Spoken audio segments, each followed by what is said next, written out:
आज हम मानव की आर्थिक क्रियाओं के बारे में आपको जानकारी देंगे कि मानव कौन कौन सी आर्थिक क्रियाएं करता है और ये आर्थिक क्रियाएं कौन कौन सी किस तरह से एक दूसरे को प्रभावित करती हैं तथा ये आर्थिक क्रियाएं में कौन कौन सी गतिविधियां शामिल हैं, इनके बारे में आज आपको बताते हैं। तो सबसे पहले तो ये चीज़ है कि मनुष्य मानव भूगोल के अध्ययन का एक केंद्र बिंदु है। मानव भूगोल में मनुष्य सबसे महत्वपूर्ण माना जाता है। यह एक क्रियाशील प्राणी है जो अपनी मूलभूत आवश्यकताओं रोटी, कपड़ा, मकान तथा अन्य इच्छाओं की पूर्ति के लिए कई प्रकार की क्रियाएं करता है। इन मूलभूत आवश्यकताओं तथा इच्छाओं की पूर्ति के लिए की जाने वाली क्रियाओं को ही आर्थिक क्रियाएं कहा जाता है। ये आर्थिक क्रियाएं विभिन्न प्रकार की वस्तुओं व सेवाओं के उत्पादन, विनिमय या वितरण तथा उपभोग से होता है। अगर अपन सामान्यतः बात करें तो मनुष्य की जिन क्रियाओं से आय बढ़ती है और आर्थिक उन्नति होती है उसको अपन आर्थिक क्रियाओं के अंतर्गत शामिल करते हैं।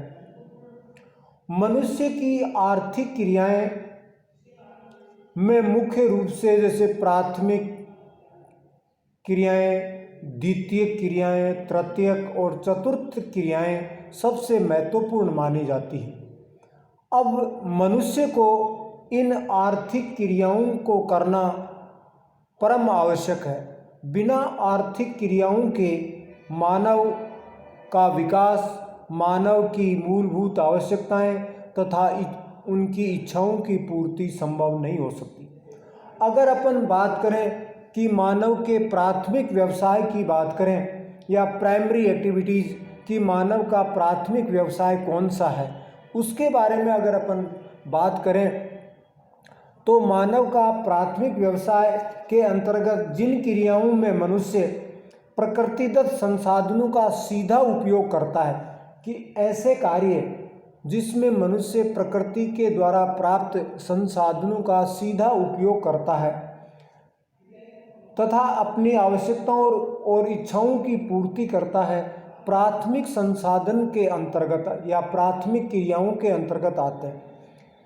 इनमें प्राकृतिक वातावरण की दशाओं से सीधा जुड़ाव होता है, जैसे वनों से संग्रहण करना, आखेट करना, लकड़ी काटना, घास के मैदानों में पशुचारण करना, नदियों, झीलों, समुद्रों से मछली पकड़ना, पशुओं से दूध, मांस, खाल, ये सारी चीज़ें, उपजाऊ मैदानों से कृषि, खानों से खनिज, ये सारी चीज़ें प्राथमिक व्यवसाय के अंतर्गत आती हैं।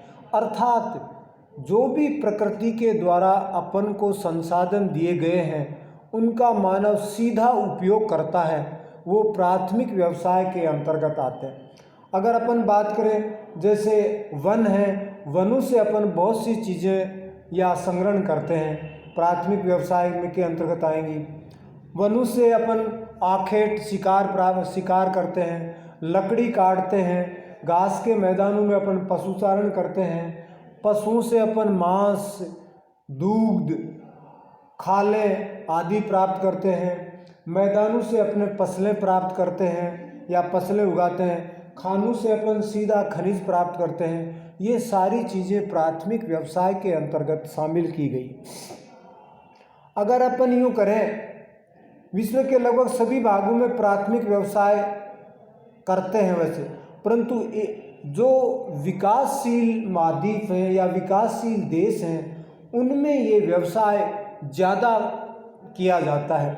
जैसे एशिया, अफ्रीका, दक्षिणी अमेरिका, उत्तरी ध्रुवीय प्रदेशों के अधिकांश निवासी ऐसी प्राथमिक क्रियाएं ज़्यादा करते हैं।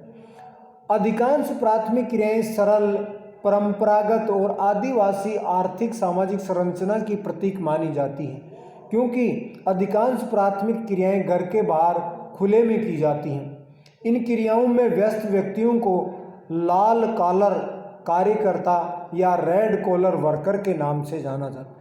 जो इस व्यवसाय से जुड़े हुए हैं उनको लाल कॉलर कार्यकर्ता या रेड कलर वर्कर्स के नाम से जाना जाता है। तो इस प्रकार अपने देखा कि ये प्राथमिक व्यवसाय क्या चीज़ है, कौन कौन सी चीज़ें इन प्राथमिक व्यवसाय के अंतर्गत शामिल की गई हैं और ये प्राथमिक व्यवसाय सबसे ज़्यादा कहाँ पे किया जाता है और इन प्राथमिक व्यवसाय करने वाले कार्यकर्ताओं को किस नाम से जाना जाता है, ये सारी चीज़ें आपने प्राथमिक व्यवसाय में।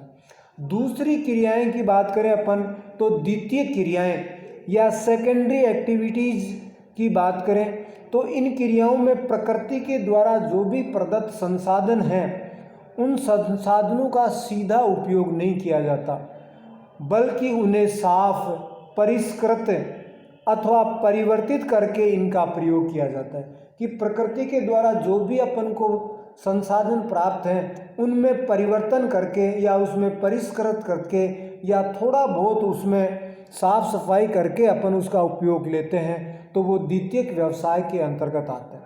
अगर अपन बात करें यूँ इन व्यवसाय में मतलब प्राथमिक व्यवसायों से प्राप्त सामग्री के निर्वस्तु में परिवर्तन किया जाए। अब इसमें जो प्राथमिक व्यवसाय में जो चीज़ें थी ना उनमें परिवर्तन करके अपन द्वितीयक व्यवसाय में करते हैं। जैसे अपन अगर उदाहरण देके बताएं कि लोहा सीधा खान से प्राप्त करते हैं और लोहा से लोहा इस्पात बना दें, द्वितीयक व्यवसाय के अंतर्गत है। गेहूं से आटा या आटा से मैदा, मैदा से या डबल रोटी ये बना दें अपन, तो ये भी क्या चीज़ हो गई, द्वितीयक व्यवसाय के अंतर्गत आ गई। कपास से अपन सूती वस्त्र बना दें, गन्ने से चीनी बना दें, लकड़ी से फर्नीचर बना दें या कागज़ बना दें, ये सारी चीज़ें द्वितीयक व्यवसाय के अंतर्गत आती हैं। अर्थात जो चीज़ें अपन को प्रकृति के द्वारा दी गई हैं सीधी, उनको मानव अपने तकनीकी ज्ञान से या अपने विवेक से उनमें परिवर्तन कर देता है, तो वो परिवर्तन करने के बाद में उस चीज़ का अपन उपयोग करते हैं, तो वो द्वितीयक व्यवसाय के अंतर्गत आती है। जैसे आपको उदाहरण दिया है भाई, लोहा से लोहा इस्पात है, फर्नीचर लकड़ी से फर्नीचर है, कपास से सूती वस्त्र है, गन्ने से चीनी उद्योग है, ये सारी चीज़ें द्वितीयक व्यवसाय के अंतर्गत आती हैं। और इस व्यवसाय में जो लोग या जो कार्यकर्ता लगे हुए हैं या जो द्वितीयक व्यवसाय करते हैं उनको नीला कॉलर कार्यकर्ता या ब्लू कलर वर्कर्स के नाम से जाना जाता है। इस प्रकार अपन देखें तो प्राथमिक व्यवसाय, द्वितीयक व्यवसाय। फिर अपन बात करें तृतीयक व्यवसाय की या टेरिटरी एक्टिविटीज। तृतीयक व्यवसाय में समुदायों को दी जाने वाली व्यक्तिगत या व्यावसायिक सेवाएं सम्मिलित की गई। इसके अंतर्गत सेवा चीज़ें शामिल की गई हैं। सेवाएं जो डायरेक्ट किसी चीज़ का उत्पादन नहीं करती, परंतु वो किसी अपने बुद्धि, दिमाग या तकनीकी ज्ञान से सेवाएं प्रदान करते हैं। अब इन व्यवसाय को सेवा श्रेणी के अंतर्गत भी माना जाता है।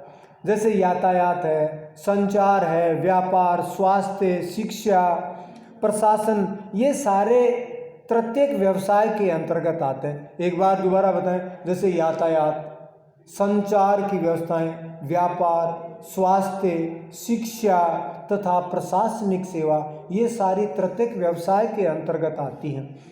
इस व्यवसाय में लगे लोग प्रत्यक्ष रूप से किसी वस्तु का उत्पादन नहीं करते।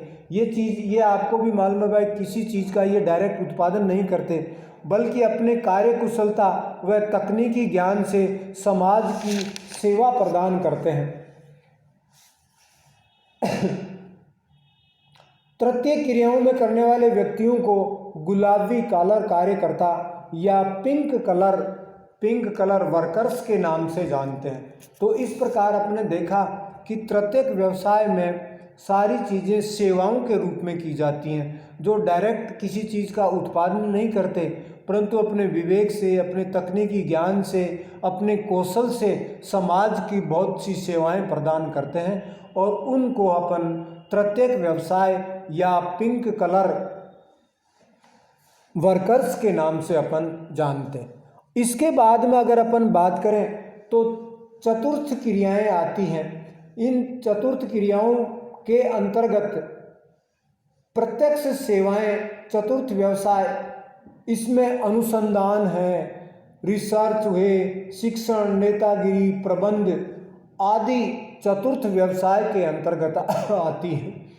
इन वर्ग में वैज्ञानिक, वकील, शिक्षक, नेता, प्रबंधक, पुलिसकर्मी, लेखक, कलाकार, संगीतकार, अनेक व्यक्तियों के व्यवसाय सम्मिलित किए जाते हैं। चतुर्थ क्रियाओं में संलग्न व्यक्तियों को सफ़ेद कॉलर कार्यकर्ता या वाइट कलर कार्यकर्ताओं के नाम से भी जाना जाता है। तो ये चतुर्थ में आपको बताया कि इसमें केवल प्रत्यक्ष सेवाओं को ही तरते व्यवसाय में सम्मिलित नहीं किया जाता। इसके अनुसार कुछ ऐसे चीज़ें जो अनुसंधान से संबंधित, शिक्षण से संबंधित, स्वास्थ्य से संबंधित, नेतागिरी से संबंधित, प्रबंध से संबंधित होती हैं, इसके अंतर्गत शामिल की गई है।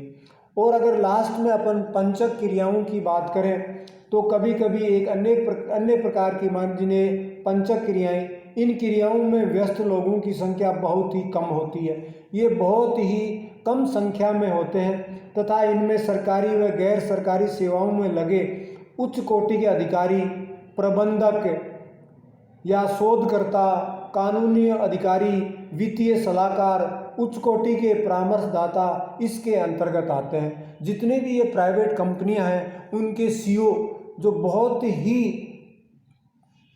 उच्च दिमाग या कौशल से भरपूर होते हैं, तो ऐसी सेवाएं देने वाले व्यक्तियों को पंचक क्रियाओं की में शामिल किया जाता है। इन व्यक्तियों को स्वर्ण कॉलर कार्यकर्ता या गोल्ड कलर वर्कर्स के नाम से भी जानते हैं। तो इस प्रकार आपने देखा कि मानव अपने जीवन निर्वाह की मुख्य आवश्यकताओं के लिए तथा अन्य सेवाओं, आर्थिक क्रियाओं करता है। और ये आर्थिक क्रियाएं कौन कौन सी होती हैं, इन आर्थिक क्रियाओं में क्या क्या मानव को व्यवसाय करने पड़ते हैं और इन आर्थिक क्रियाओं से जुड़े हुए व्यक्तियों को कौन कौन से प्रकार के कार्य तथा किस नाम से जाना जाता है, इनके बारे में आज आपको हमने बताया। तो इसके बारे में अगर आपने तो मानव की ये आर्थिक क्रियाएं किस तरह से, कौन कौन से चीज़ें की क्रियाएं इसके अंतर्गत आती हैं और मानव को ये आर्थिक क्रियाएं क्यों करना महत्वपूर्ण है, इसके बारे में आज आपको जानकारी प्रदान की और आपने बहुत ही बढ़िया तरीके से सुना। तो उसके लिए आपको बहुत बहुत धन्यवाद। Thank you.